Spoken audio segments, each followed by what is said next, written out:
Welcome. I hope you're having a fantastic day today. I'm super excited. We're pumped to have one of our most innovative customers on the call with us to really describe how do you transform your patient, caregiver, administrative experience in healthcare.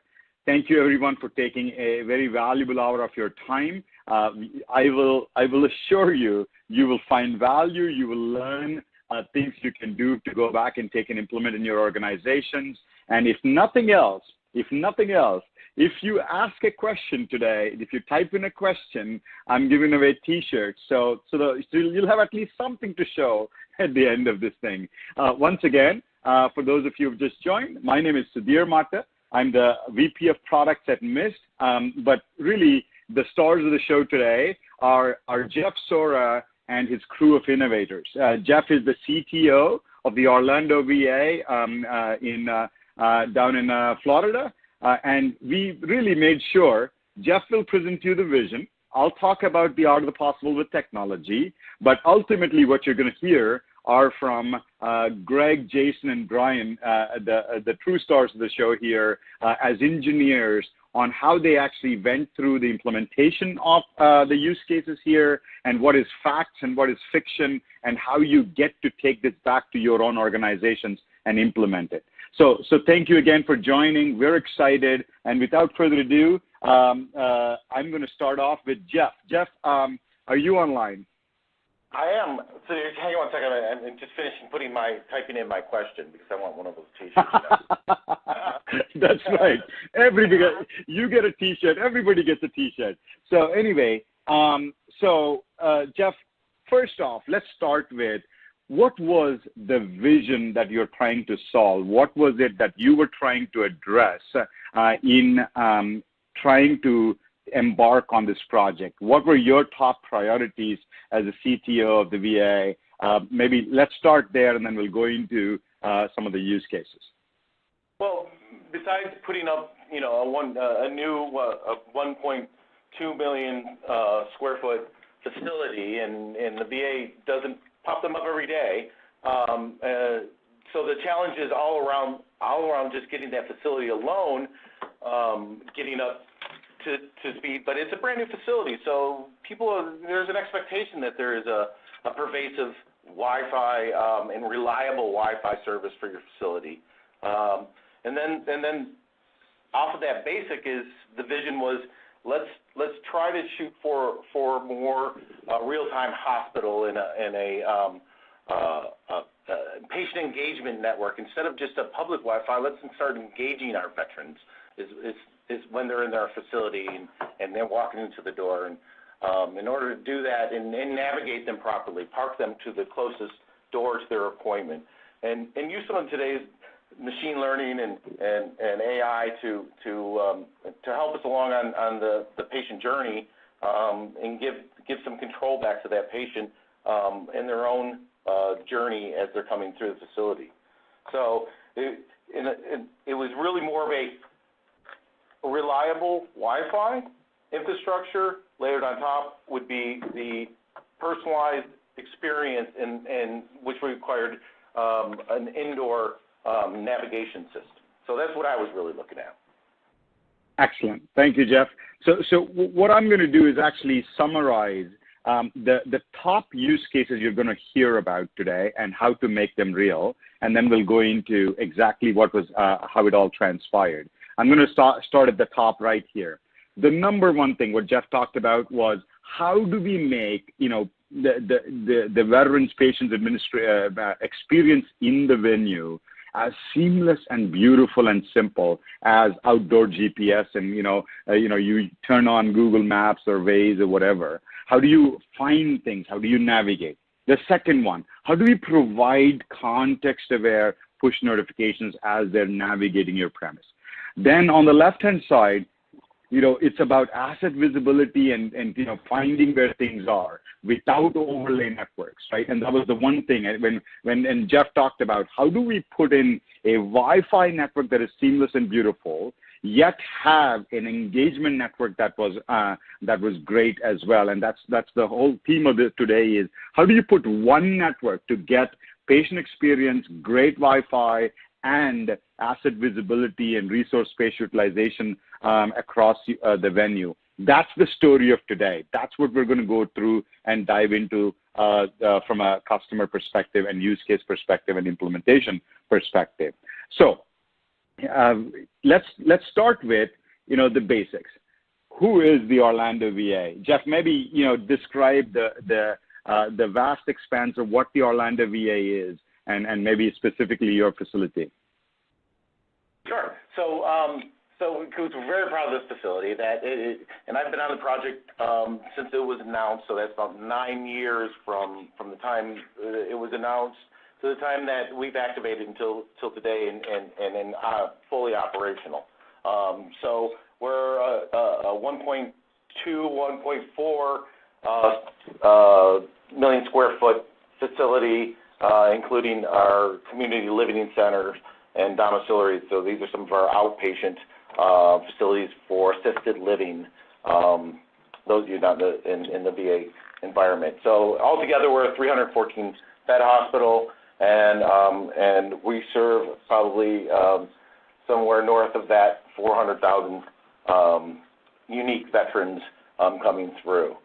So we offer so that the facility you're seeing there's inpatient, outpatient, diagnostic centers in the center, a community living center of 120 residents, so they're full-time residents. That's a continuum of care, and then a domiciliary which houses 60 beds, and that's for rehab centers and homeless outreach, and then there's our chapel for our residents, and then you have our inpatient, another 110 I think, or 106, whatever it comes to 314, higher math, not my thing. So it's a beautiful facility.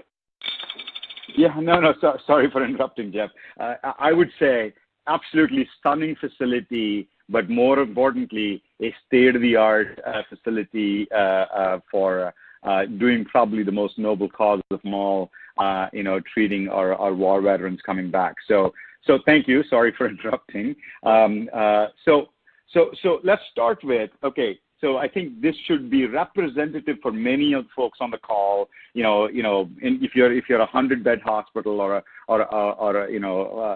500-bed hospital or even bigger, hopefully this story will be resonating for you on how you can make this real.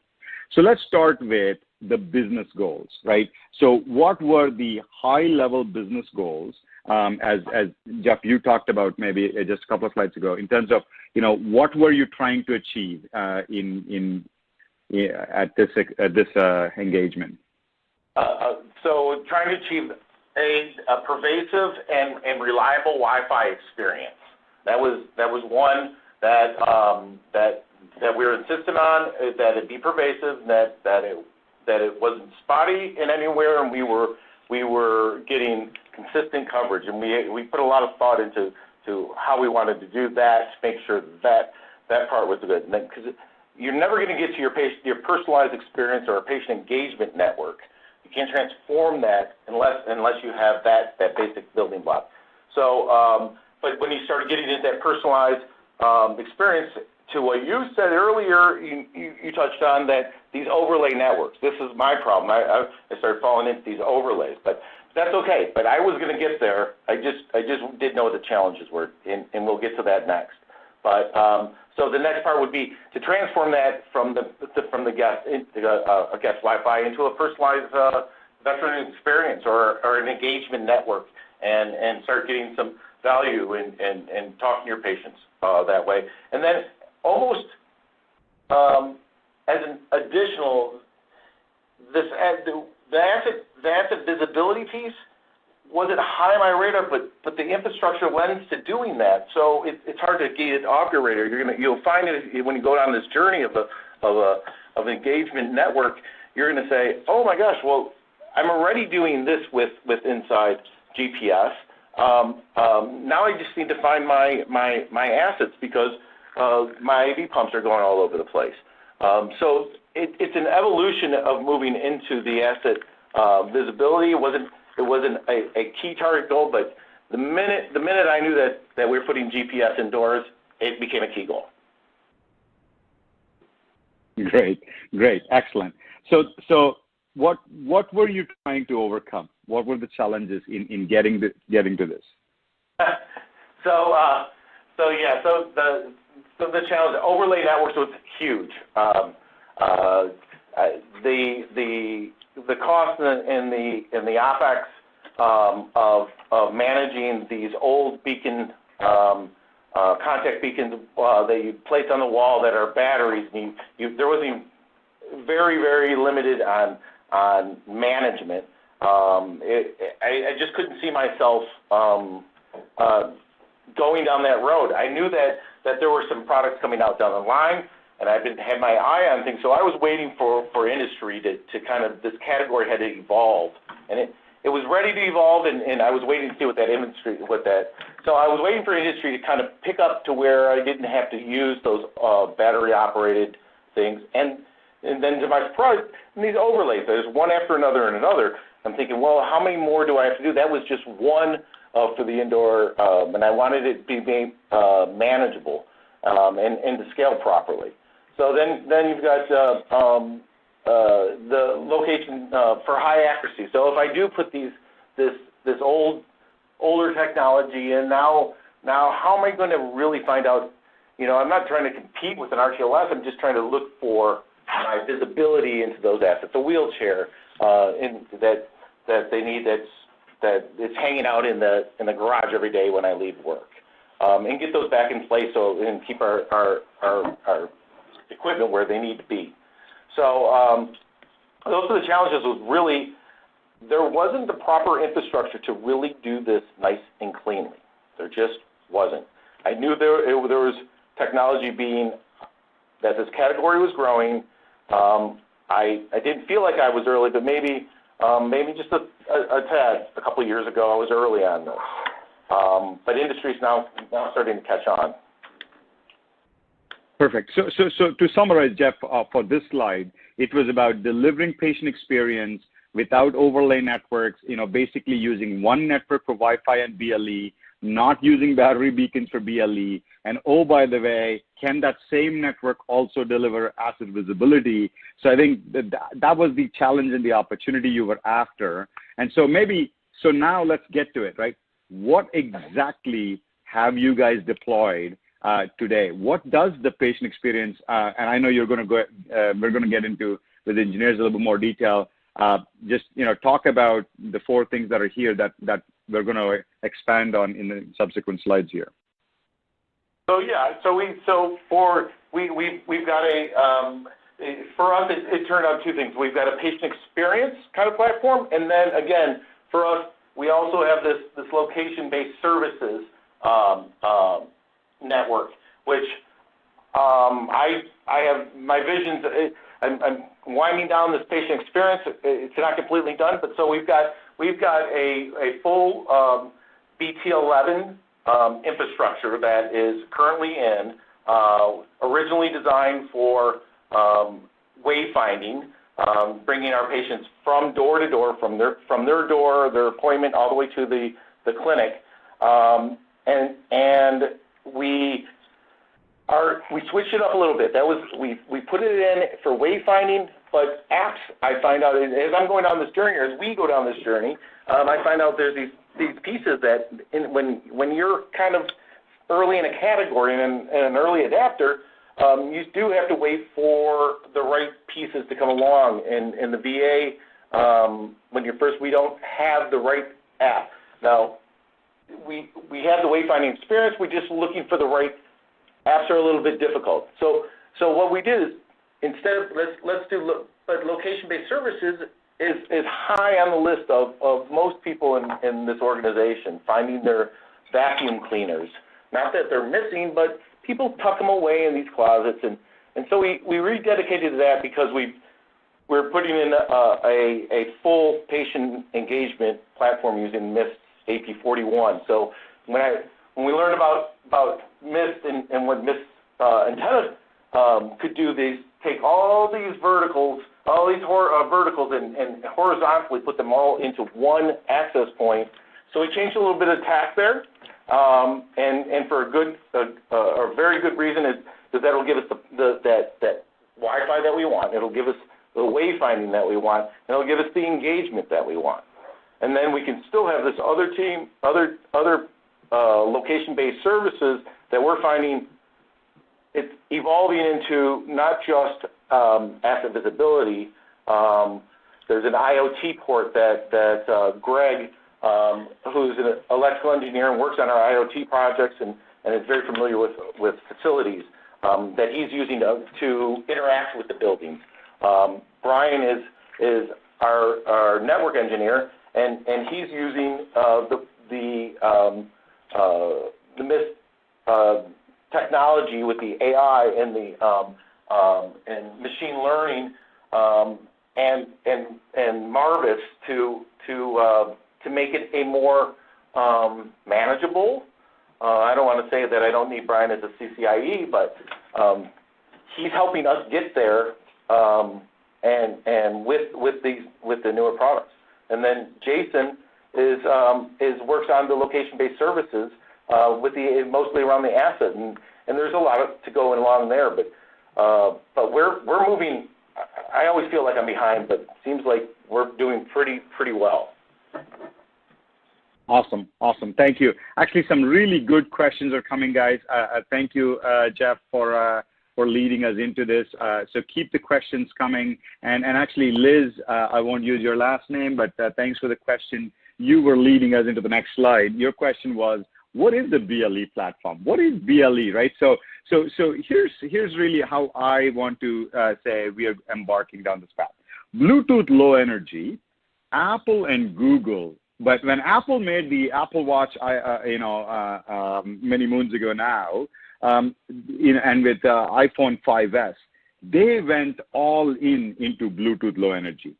BLE is what the indoor location technology is going to be reliant on. Apple and Google have fundamentally and categorically stated that, right?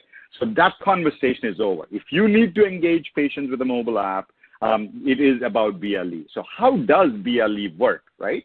So I'm going to go one slide forward and come back. How does BLE work?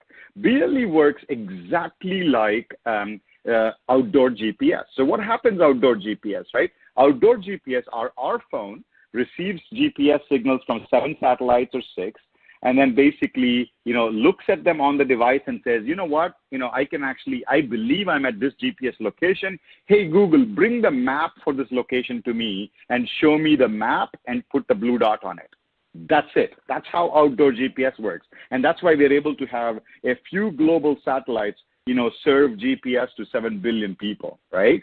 So now translate that to historically, how did indoor location work? Historically, indoor location worked by basically saying, I have a device and I'm going to triangulate with Wi-Fi APs and see if I can get anywhere close. That experiment was a 15-year-old experiment that we've conclusively proven has failed, does not work to deliver patient experience. So welcome to BLE. So now, with the MIST BLE platform, what MIST has done, we build Wi-Fi access points, the very best at them. Probably the industry best Wi-Fi AP today comes from MIST, MIST.com if you're curious on how that works. Within the Wi-Fi access point, we put the 16 antenna BLE array, that antenna array you see right there. So now I have 16 BLE beacons coming from each Wi-Fi access point. So BLE is Bluetooth Low Energy. It operates on 2.4 gig. And so what happens when the mobile device, when the veteran's device, enters the premise of the Orlando VA, it's getting hit by all these BLE beacons, right? So no more triangulation from the infrastructure. The device gets this data, sends it to the MIST cloud, and the MIST cloud says, oh, you're on the 2nd floor at, the pharmacy. And now they have a blue dot indoors, and they can navigate seamlessly and pervasively, right? That's the opportunity here is. When we say one network, what do we mean? What we mean is a Wi-Fi plus a high-accuracy BLE antenna array built into one access point without you having to deploy battery beacons. Please, independent of which vendor you use, what technology you go for, do yourselves a favor and do not ever deploy battery beacons, because that will become a management nightmare, right? The second bullet here is amazing. This is the whole point of BLE, is to not have to calibrate these networks once we deploy, going, if you remember the Verizon guy saying, I'm here now, can you hear me now? We don't have to do that with the machine learning platform. So you deploy these things and you have, Bluetooth-based navigation built in. And yes, Matt, your question was, do they install the app? Absolutely, they install the app, right? So, and Trevor, basically, yes, we provide a mobile SDK, and then you integrate that into your mobile app.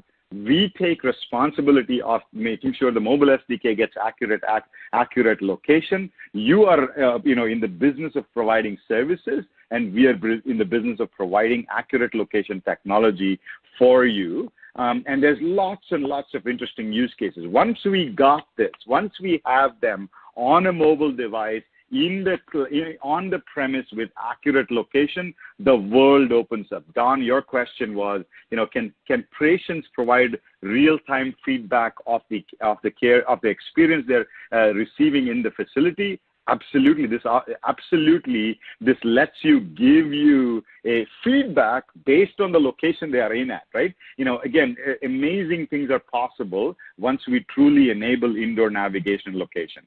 But as you can tell, I get excited when I talk about this technology, but this is not about us, right? So this is about how did we make this entire story real at the Orlando VA, right?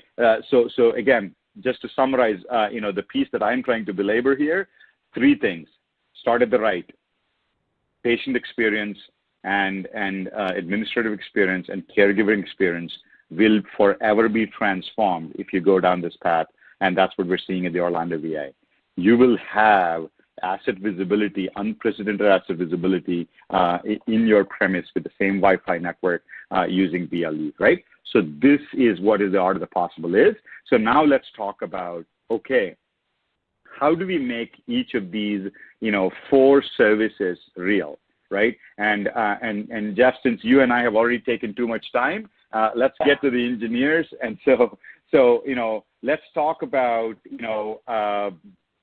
exactly how the personalization works, the asset visibility works, the data analytics, and the operational simplicity. So guys, take it away. Start with personalization. Good afternoon. This is Greg. The personalization part, the indoor navigation and the wayfinding and the blue dotting that was mentioned earlier became a reality with the technology of HIMSS.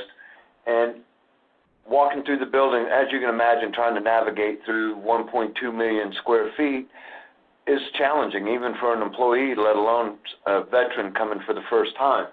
So with that BLE technology, we were able to create the wayfinding so they could follow the blue dot through the building and know where they were going.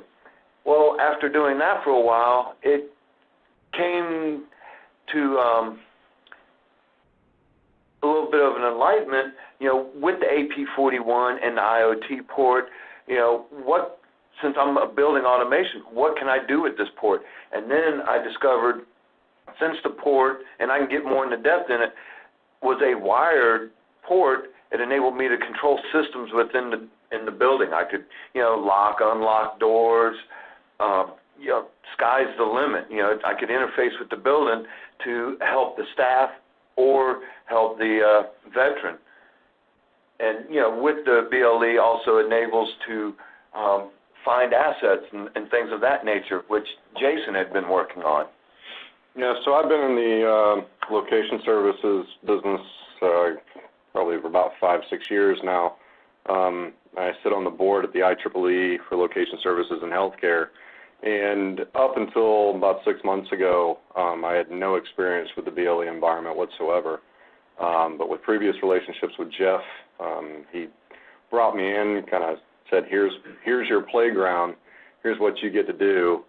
So I immediately made the transition to his office, where I took those contact I/O beacons that he was referring to earlier as what was an infrastructure for wayfinding before, and transition those into BLE tags that you would see at any RTLS or location-based services network, and started tracking them around the facility.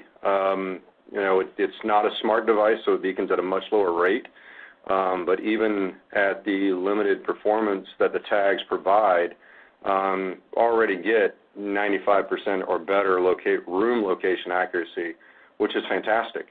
Anybody with any experience tracking items in a Wi-Fi environment know that there's some built-in limitations there that BLE has already overcome. And we continue to kind of push the envelope of how good we can get it. Brian. I'm up? Okay, this is Brian Ritchie. As was mentioned, I'm the WAN manager. Now, for the last 5 years since I met up with Jeff, we had the goal basically to, like Jeff mentioned, to make a 100% pervasive covered area. Now, initially, we started with the Orlando VA, which Jeff did a nice job of mentioning. But when it comes to the infrastructure and Wi-Fi in particular, someone here may be interested in the Wi-Fi more than the location. But at this point, the infrastructure has grown to the point where we cover 8 medical centers, about 2,900 access points, and we're actually deploying about 1,400 more missed access points in the next year. So we're going to end up with about 4,000 to 5,000 access points all over Florida and into Georgia. And that's processing or looking at, when it comes to analytics, about 20,000 to 30,000 patients every day hitting the network. So this section on data analytics and operational simplicity applies big time. Why? Well, if any of you are IT or IT managers who are in it day to day, you want one pane of glass. You want something where you can open it up and see what's going on across your network, especially on the Wi-Fi side, and be able to solve problems. You want root cause analysis. And you also want something, when it comes to the Wi-Fi and even the BLE side, something that can plug into other platforms. For example, we plug in via APIs into other vendors that allow us to streamline the patient engagement side on the Wi-Fi side. Now, it was mentioned before too, when it comes to patient engagement, the first step is to make sure they can actually get on the network to get engaged. And so when it comes to analytics, they're pointless unless you can analyze what's actually going on your network. And so what the MIST solution, as it was being evaluated, what it does, it really provides that one pane of glass, and it provides analytics that matter and metrics that matter. It talks about utilization analytics here in that first pane. I can mention a bunch of technical terms, but basically, as a use case, some of you may just want to know when is the busiest day? What time do the patients arrive in Orlando? You know, when do they all go to lunch? You also have employees, you know, traffic, foot traffic, dwell times. All these things can be quickly seen and compared, and we'll look at that a little bit more in the detailed reports in a couple of slides. When it comes to operational simplicity, this really refers to the technical and the help desk side of things, and you really want measurable metrics for an end user experience. Not to get too technical, but NIST really touts their radio resource management. And so we have some grueling environments that we have it running in, for example, our garage. And so you want to monitor things. You're like, you know, are they able to connect? Are they able to stay on the network? What kind of performance are they having? Are there any QoS issues? These things can be quickly seen using the SLE or the service level metrics that are provided in there. Now, this is one of Jeff's favorite topics, the lower OpEx with proactive monitoring. We've really been exploring the as-a-service model, and Jeff's doing his best to try and get rid of me. So this can really help reduce costs by streamlining the IT help desk and the professional services, usually that are required to troubleshoot, issues that are happening on the network. Now, again, we're just talking about Wi-Fi. We're not talking about the wired infrastructure, the switches, and so on. We have a small team, and just imagine a small team trying to take care of multiple facilities and up to 70 outpatient buildings all running Wi-Fi with patients connected to it. And so really with the HIMSS environment moving forward, it can really help reduce that OpEx, so the operational costs of running the system. And then, of course, Sudair's favorite topic, leveraging AI to root cause problems. If you haven't heard about it, you have Marvis, which is the name of their AI. It's called VNA as well. And if anyone's techie, it uses dynamic PCAP. What this really does, it really helps you to zero in on issues. Now, what does this mean for those in management, those of you on the call? Well, if you ever had a network issue, a wireless issue, it's very hard to identify without someone who's really technical or bringing in a professional services team. And so let's say your DHCP server is down in a section of your facility. It may take hours or days before you even know how to resolve it. But with the HIMSS solution, and we've actually seen this happen, if there's an issue with the DHCP server, you get notified right away and you can resolve it quickly on your end. So it'll take about 30 minutes versus a couple days, and bringing in extra resources to figure out what's going on. And so there, that's what I've got for that. Perfect. Great. Thank you. Thank you, everyone, on sort of laying out this. Sort of net summarize this. You're going to about a roughly 5,000 AP network, 30,000 patients, give or take, on a daily basis going through the facility, lots and lots of Wi-Fi connections. And then on top of it, you're launching an amazing mobile app for veterans to engage, to get navigation indoors. But actually, I think, let's see, who was it? Trevor, no.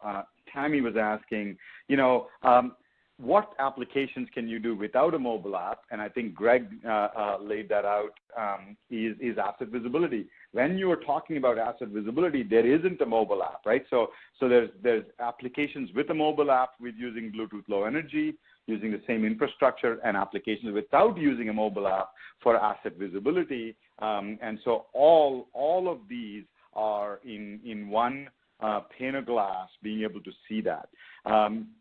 So that's sort of, now we're going to go into peel the onion further and go into exactly what does the mobile app do and how did we get there, right? So if I can turn this over back to you guys, Jeff and team, talk about specific use cases. What is the experience when I walk in with a mobile app into the Orlando VA, and what is the vision there, and how did you get there? Okay, so you mentioned this earlier because it gets a little. So when you buy a HIMSS infrastructure, they provide you an SDK that gives you the wayfinding experience, right? So the assumption is that so they can fit into any environment. Some facilities have their own app. Maybe another VA is using their own app for I don't know, spinal cord injury, or maybe their app is outpatient community based, and so they can slide right in as your wayfinding provider. We had a deployment of kiosks with a good partner who did all of our rendering of our maps. JiveStream did our maps, and we carried that on. We said, all right, now help us get this over to we want to put it in a handset. We want to do this journey from the time you leave. So we leaned on industry like we often do to come up with some apps. There's some apps out there there's several of them out there. They're out on HIMSS ecosystem page. Sometimes we'll look there, and sometimes there's some industry that's very close to the VA. They know our business very well, and then they take on the risk and present us with a product that we can put that in. That's what we did in this case. and it's what you see there. And what that'll do is it basically, from your home or from where anywhere else, guide me to the facility. So that'll take you just like you're in a native app. That'll take you from your native app from wherever you're at and locate you, bring you into the facility, and then it transitions over to indoor GPS, and it can carry on your journey. If you're coming all the way to, say, prosthetics, it'll bring you over to and park you. There's a package that you can get that'll take you, does the indoor parking. It'll helps you park closest to that appointment. So this is a lot of things. Just up into that point till you get inside, you've now bypassed the patient didn't have to stop and ask for directions and hold up at the guard shack. They knew which way to turn, right or left, to go to the proper parking garage that's going to give them the closest door to whatever level that is available for them to their appointment. And eventually we'll get to the point where they can even check in here. We're not there yet, but they can walk straight up to their check-in counter and check in, or stop at a kiosk along the way. So you see what we're trying to do is not trying to eliminate things, but it's just more options. And people like these things in the palm of their hand. They're comfortable. They're very secure with their own Wayfinding. And then we've also did points of interest along the way. If you're going by a Starbucks, and then you start bringing into this.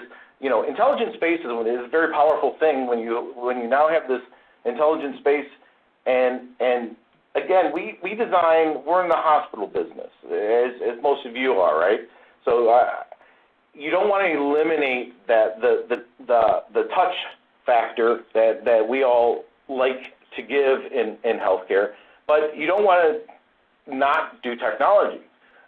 So to me it's a high touch, high tech environment, and we design very, very, very much to that. I talk about that quite a bit around here. Ebb and flow of hiding complexities of technology and high touch in a hospital environment. I want to be inclusive of people and my technology at the same time, so they're not going to discard it. They're not going to, I want it to work right out of the box. I want it to be easy, and I don't want it to look like it's something that's going to be complex. And so you can see, look at this. So everything around here is even the UI is designed around very easy to use. And once this is in the hand, now you've got geofencing. All right, so smoking cessation. There's a smoking area. You put geofence around there. Use business rules. If they're in and out of there, and you can nudge them a message, a stop smoking cessation message.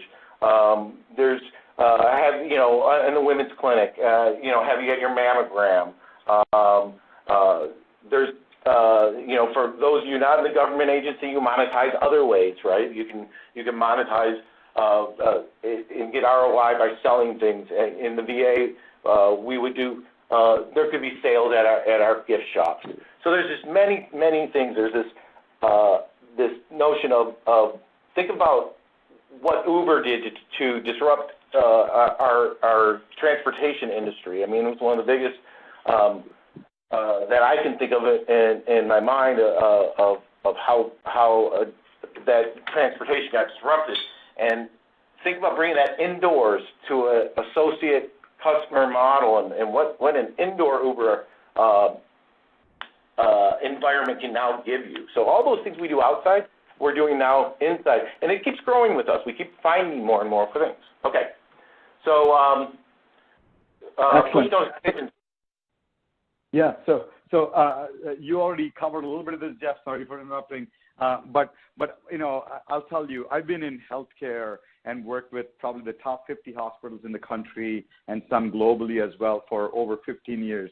But I really love the phrase you use, HighTech HighTouch. I think that's amazing, because healthcare will never lose the touch, but you have to augment with high tech.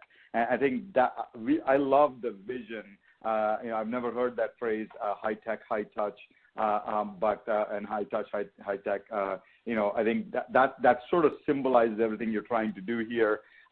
We're running a little bit late, so I'm going to keep pushing along. But maybe, Greg, let me ask you or anyone else on this, right? So Jason, when you were doing push notifications, when you want to go down this path of push notifications, how are you determining, how much is too much, as an example, right? And have you had any learnings as you were trying to design this? I'm going to defer some of this to Jeff. That's because he's been dealing with this a little bit longer. But the thing with the push notifications, the one thing I do want to highlight about MIST is the presence of the virtual BLE, the ability to put a reference beacon location at a very granular level, so it's specific to the location. As if, for example, if I'm walking into the cafeteria in the facility, it can push me the URL, the menu. It's simple stuff that just makes the experience in the building more personalized. Walking down the hallway and I pass near where they're administering the flu shots and I get a message on my phone, have you had your flu shot? If not, push this button, gives me directions to the pharmacy or immunizations to get my flu shot. As far as the lessons learned, I'm going to defer to Jeff on that. Well, yeah, so there's absolutely, there's a couple different factors you have to, and there's one factor is the too much factor, right? So first of all, you have to offer them, we offer them an opt-in, right? Instead of an opt-out, right? If you want a more personalized experience, you can opt in, and people are choosing to do that because once they have the experience, it's worth it for them to be a part of this little experiment we're doing, right? Because I am a guy, I'm an infrastructure guy. So when it comes down to how many things in the VA, we have a public affairs office, and everything that we do and anything visual that you see that goes to a patient goes through a process by the public affairs. Jeff does not get to choose. Brian, this team doesn't get to choose, but we do give recommendations, and it's a learning process for us on how much is too much. Right. We throw out suggestions and we run it through a process. So Samuel actually is asking, I think a very good question, Jeff, and again, this one is for you. How are you generating buy-in in relation to protecting privacy, and how are you promoting the project? Because it's sort of a related question. What did you do? What did you have to go through to get here? Yeah, well, so being a former information security officer for the federal government and a pretty big advocate of privacy, we looked at every Brian, all of us keep this in mind all the way along. So we look at all different ways of how do we do it, Brian? We've done it we've placed it from where our data is going and making sure we keep control. And if we're not keeping control, then contractually we've done that with our partners and to ensure that our veteran data stays the VA's data. If you're not careful on when you're negotiating on some of these things and these contracts, or for us it'd be a statement of work. So that's one, contractually. Finding out, doing market research. What other technical controls we put into place? We kept some things early on. We were keeping things from going into cloud services, but you can't do that too long. Keeping things on-prem, you can keep control of it because we had purchased products in the past. We weren't sure. Go ahead, Brian. Yeah, and just to speak to the privacy too, we don't know anything about the patients. The system pushes data to the patients. We don't receive anything back on the BLE side. And on the Wi-Fi side, well, it's a public network. But either way, we don't have any of their personal information unless they choose to do personal things on the network, just like you do at home. Yep. And we ensure that there's any security that we can provide, such as strict web filtering. Obviously, you can't. One client can't talk to another client. They can't do any kind of honeypot setups. It's all kept as secure as possible, and we don't keep or store any patient data. Right. I think, Brian, that is the money explanation in that. right? The BLE, the way we provide, accurate location is with an anonymized ID. It's an abstract 16-digit number. We don't tie that to, and you don't tie that to, this is John Smith and he just came in, right? So being able to still keep that separate and have a system to be able to push notifications that are relevant to the patient, that I think is actually a critical piece of this, right? The infrastructure provides the blue dot, but the application curates the content, and that's, I think, what you guys have done really well here. So again, in the interest of time, because I think we're running out of time here, I'm gonna ask a very strict, pointed question here on asset visibility. What is one or two specific assets or asset categories you're tracking that you find is high value to your business? So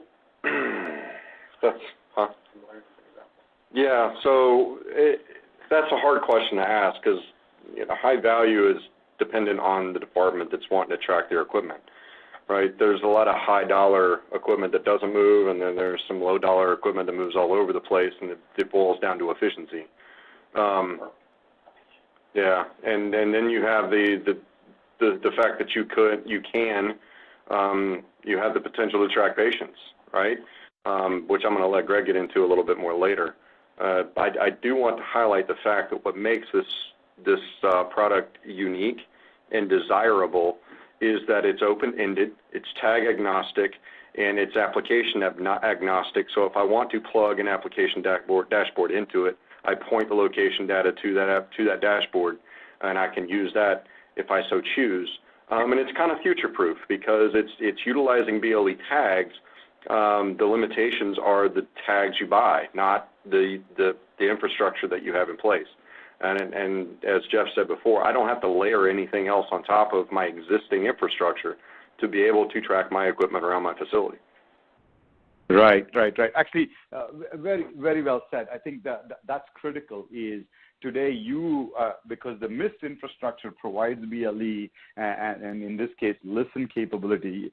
For asset visibility, we're purely listening for the tags, and the tags you're no longer tied into a locked ecosystem. If you have to, you don't have to buy HIMSS tags. HIMSS doesn't even make tags, and so because BLE is an open standard, I think you're able to articulate, that's right, based on your use case. In some cases, they are low dollar value, but they're interesting in efficiency reasons that you may want to track, and so you can curate the cost of the tags, as appropriate to your use case. So thank you. I'm going to actually keep us going. This one was interesting. So if you guys can talk a little bit about this, Greg, this one definitely surprised us.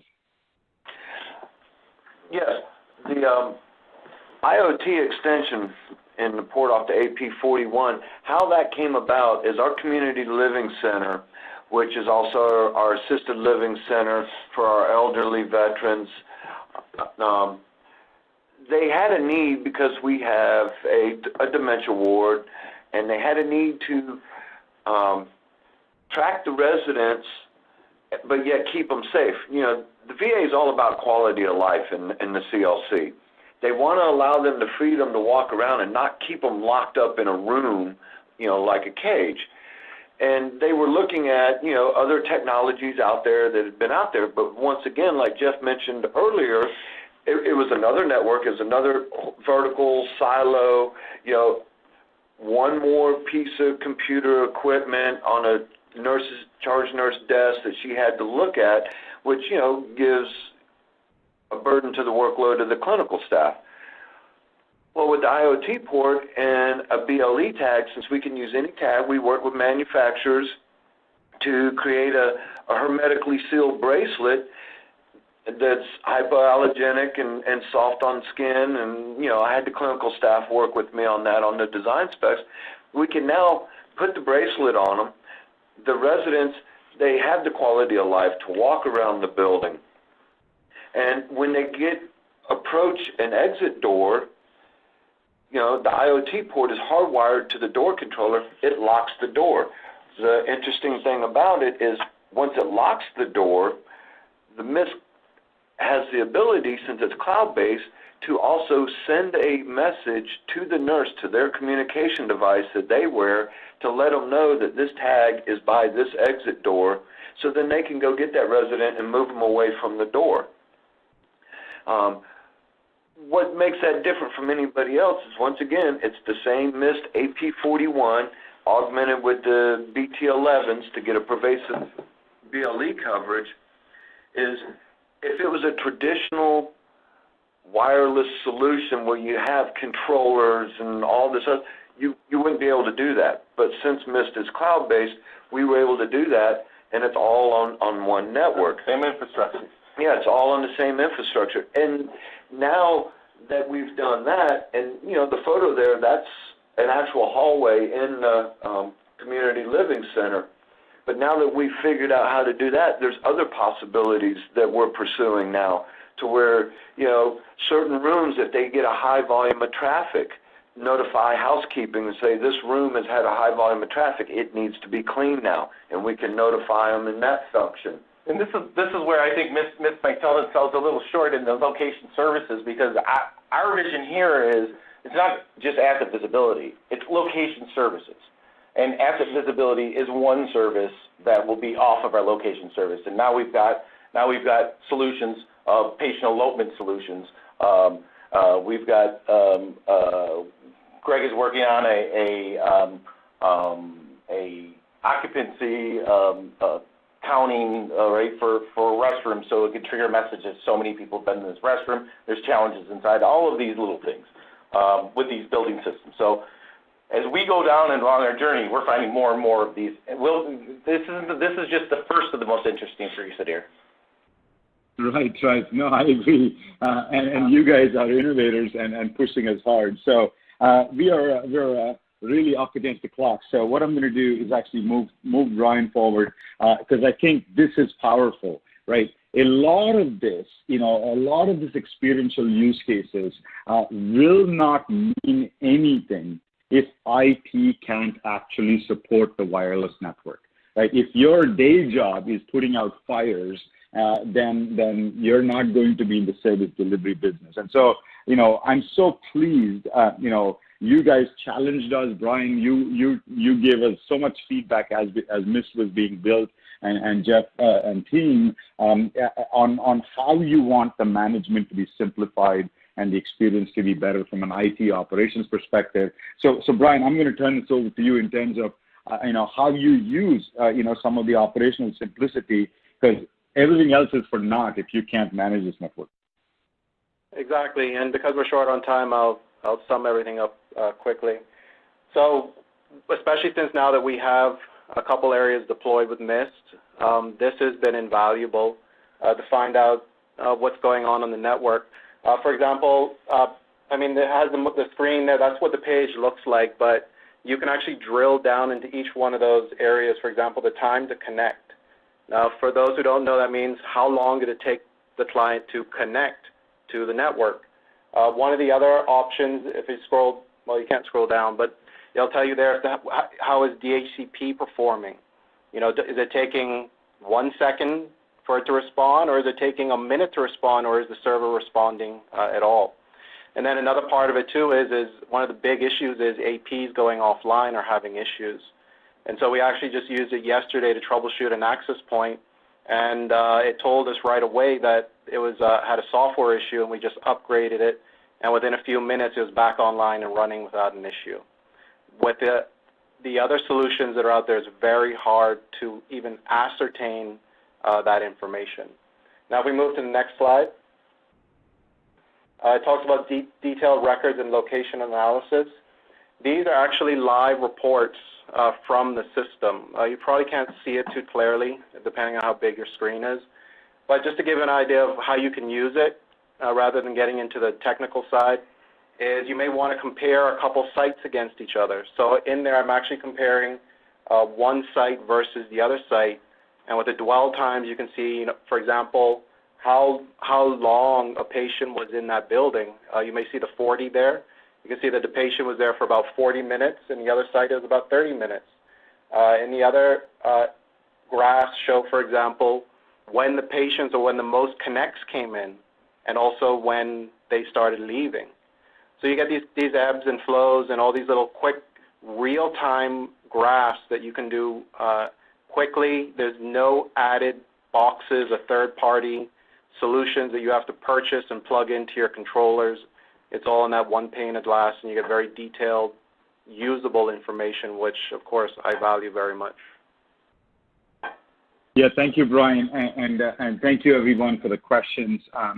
Don, I will use your point last. You said, this is great innovation. My experience with the veterans has been frustrating, especially with parking. You know, does this find a parking place? And I think, as Jeff answered, the answer is yes. But the point is, you know, if you are, you know, how do you engage with this technology? How do you get to, you know, how do you get a running start? How do you learn in the backs of innovators such as the Orlando VA?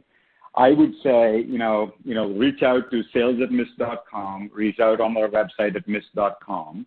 And here's a few ways customers are actually reaching out to us, right? And why they are. If you have an organic wireless refresh, it behooves you to actually look at a combined wireless plus BLE architecture and deployment, and that's what MISS is best of breed in, right? If you have a few clinics that you need to refresh, but your hospital is taking time, no worries. You know, start there in the outskirts of your deployments. Again, if you want to test this in a lab, you know, we're happy to reach out to us, sales@miss.com or miss.com on the website. But, you know, what I urge you to do is don't take the simple, easy choice is to buy more of what you already have. You're doing a disservice to your patients, patients, administrators, caregivers, and everybody else. The technology to deliver a much better experience is here. It is now, and it is possible. And you already have innovators like Orlando VA that are sort of leading the way for us and can probably help you, guide you along the way. So Jeff, Jason, Greg, the entire team, Brian, you know, thank you very much for taking time today. Thank you, everybody else, for taking time. This has been a phenomenal conversation. If you have more questions, please, you know, we'll stay online a little bit. You know, we'll take more questions.